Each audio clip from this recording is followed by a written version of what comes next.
useless nga pag-usapan lahat yung pinag-uusapan nila sa ngayon eh. Dahil nga sinabi na natin na kahit ano pang pag-usapan nila dyan, dahil sa inamin na ng prosecution witness na preliminary lang ang finding ng COA, ibig sabihin, walang batayan ang demanda sa Article 1. Kaya dapat nga i-dismiss na yan. Useless lahat ng pinag-uusapan yan. Kasi kung hindi naman final ang demanda mong irregularidad na paggastos ng pondo, anong basehan nun sa demanda mo? Wala. Kaya useless lahat kahit sino pang ibigay nilang mga testigo niyan. Lang sa oras, yan ang iginiit ng defense team ni Vice President Sara Duterte sa mungkahi ng House Prosecution Panel na gamitin na lamang daw yung mga exhibit sa trial. Ayon sa kampo ng bise, useless kung hindi naman competent ang testigo ng prosecution sa pagsusuri nga ng mga dokumento. Alamin natin ang ulat mula kay Sheena Torno. Kinesyon ng defense panel ang kakayahan ni Sailin May del Campo, ang testigo ng prosekusyon. Hindi kasi malinaw kung personal nitong nasuri ang mga dokumento matapos saluhin ang trabaho ng ibang individual. Hindi pa man nagsisimula ang direct at cross-examination sa ika-14 na araw ng impeachment trial, ay naging mainit na ang palitan ni na Private Prosecutor Attorney Lorna Capunan at Defense Panel Attorney Christine Ferrer. Kwenesyon agad ng depensa ang pagiging competent witness si Sailin May del Campo, ang State Auditor mula sa Commission on Audit Intelligence and Confidential Funds Audit Office o COA-ICFAO. Punto ni Attorney Ferrer, hindi maaring basta sumang-ayon ng depensa sa competence o kakayahan ni Del Campo na tukuyin at kilalanin ang mga exhibit ng prosecution. Kasi hindi naman ho namin kilala ho yung taga-COA. Pangalawa, we don't know the extent of her examination of the documents. Pangatlo, she just assumed the work of Mr. Wamil. So, mahirap naman po sabihin ng kliyente namin, sige, okay na, we payag na kami, she can identify the exhibit, she knows all of those, she has examined all of those. Precisely, that's the duty of the counsel to do in open court. Ayon kay Ferrer, hindi malinaw kung gaano kalalim na nasuri ni Del Campo ang mga dokumento dahil sa lamang ang sumalo sa trabaho ng dating state auditor na si Attorney Roderick Wamil. Dahil dito, hindi raw maaaring ipagpalagay ng depensa na personal na nasuri ni Del Campo ang lahat ng dokumentong iprenesenta ng prosekusyon.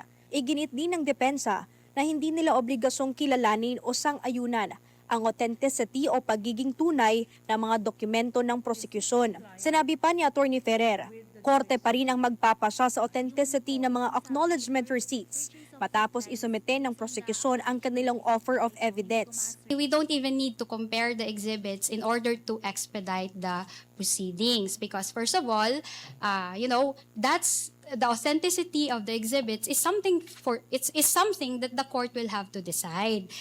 And the court will only decide on that after the prosecution has already submitted their offer of evidence.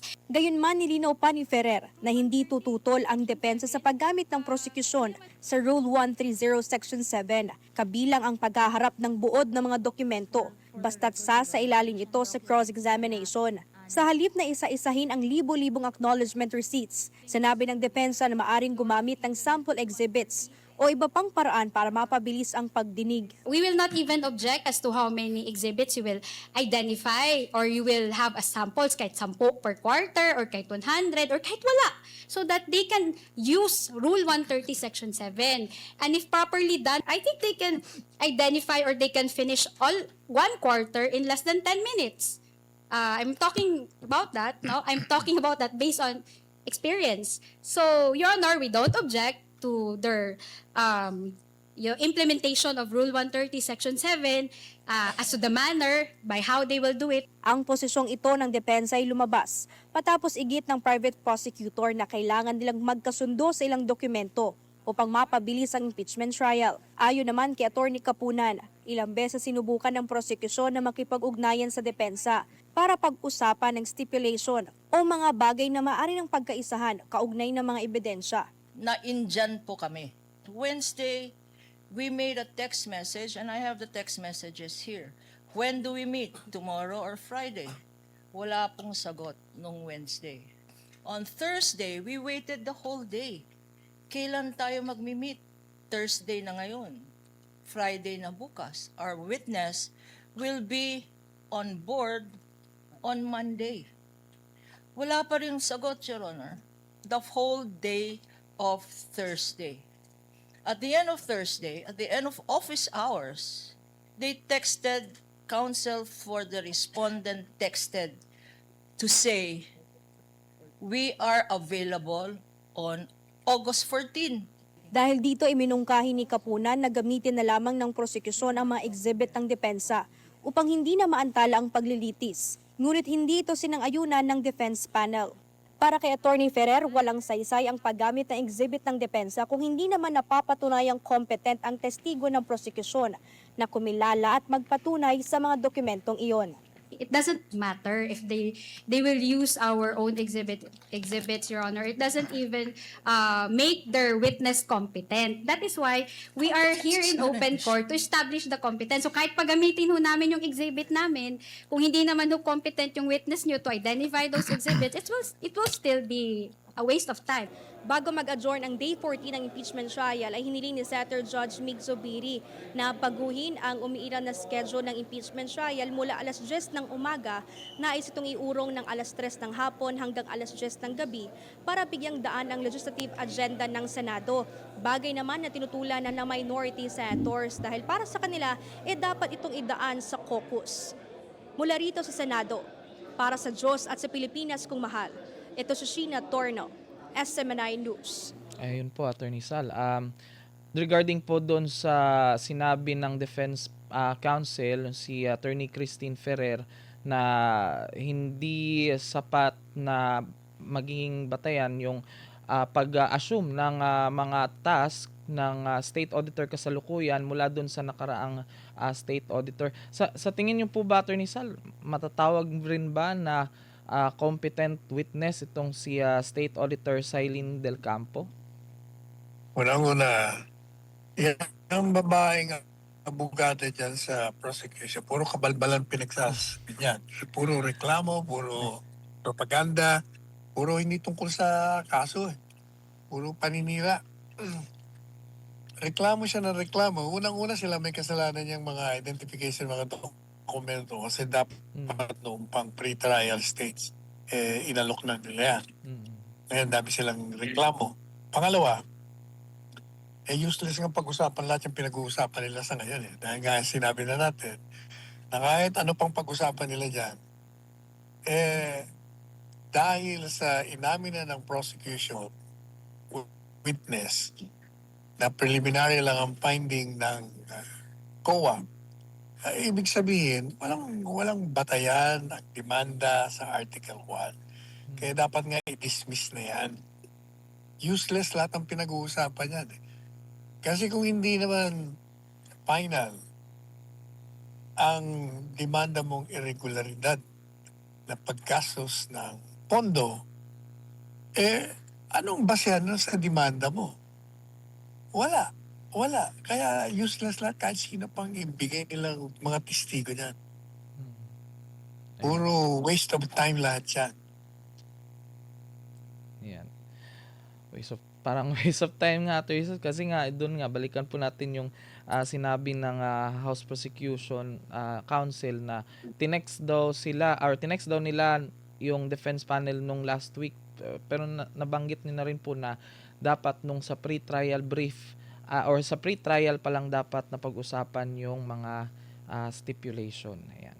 Pero sa kabila ng pag-issue ng Notice of Disallowance, Attorney Sal, ng Commission on Audit sa mahigit 300 milyong pisong confidential funds ng OVP, ay mismong testigo ng Commission on Audit o COA ay umamin rin na hindi pa pinal yung naturang disallowance at nasa appeal period pa rin ang OVP. Alamin natin sa ulat ni Angel Pastor. Pasok na pasok pa ang Office of the Vice President sa 6 na buwang time frame ng Commission on Audit para maghain ng opisyal na apela bago maging final at executory ang Notice of Disallowance na inisyu ng COA sa OVP. Sa ikalabing-apat na araw ng impeachment trial ni Vice President Sara Duterte ay inamin mismo ni COA State Auditor Sailin May del Campo na hindi pa pinal ang Notice of Disallowance na inilabas ng Commission on Audit o COA sa 375 million pesos na confidential funds ng Office of the Vice President.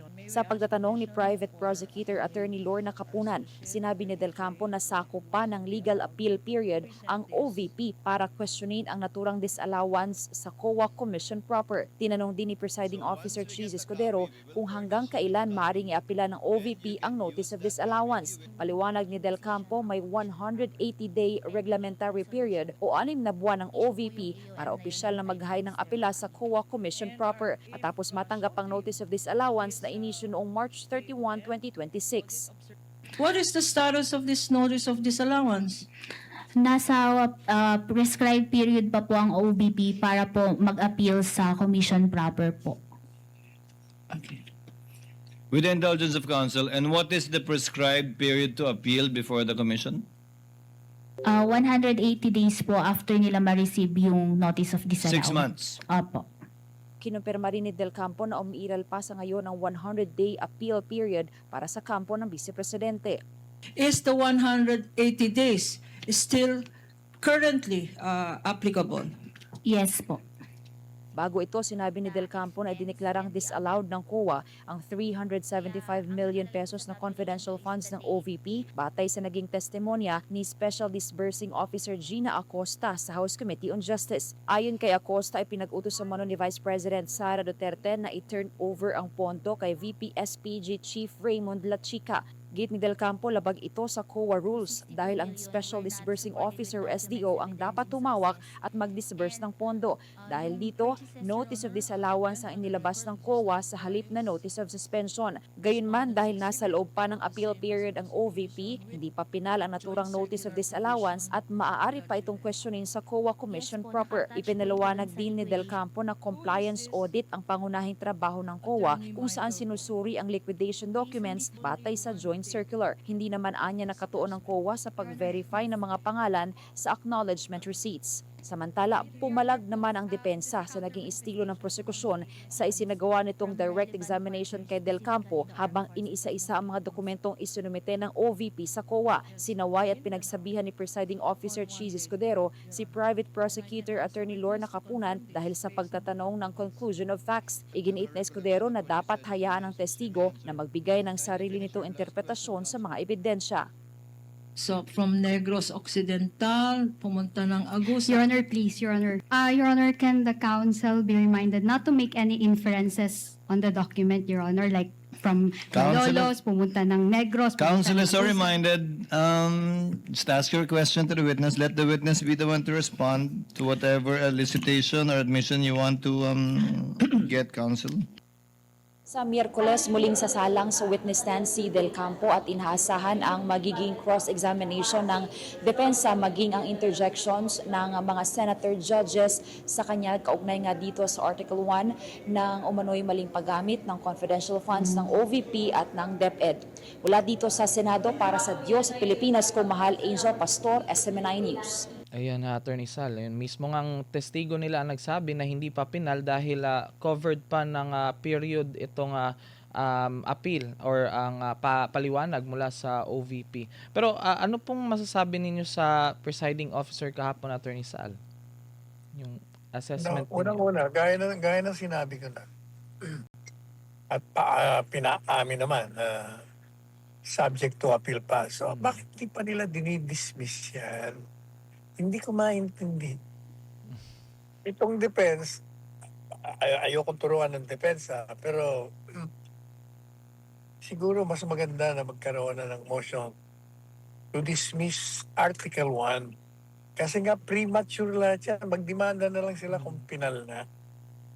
Pangalawa, sila mismo nagsasabi na hindi nila binigyan ng pagkakataon si Vice Presidente Sara na magpaliwanag kasi hindi sila umabot sa notice of suspension, notice of disallowance kagad.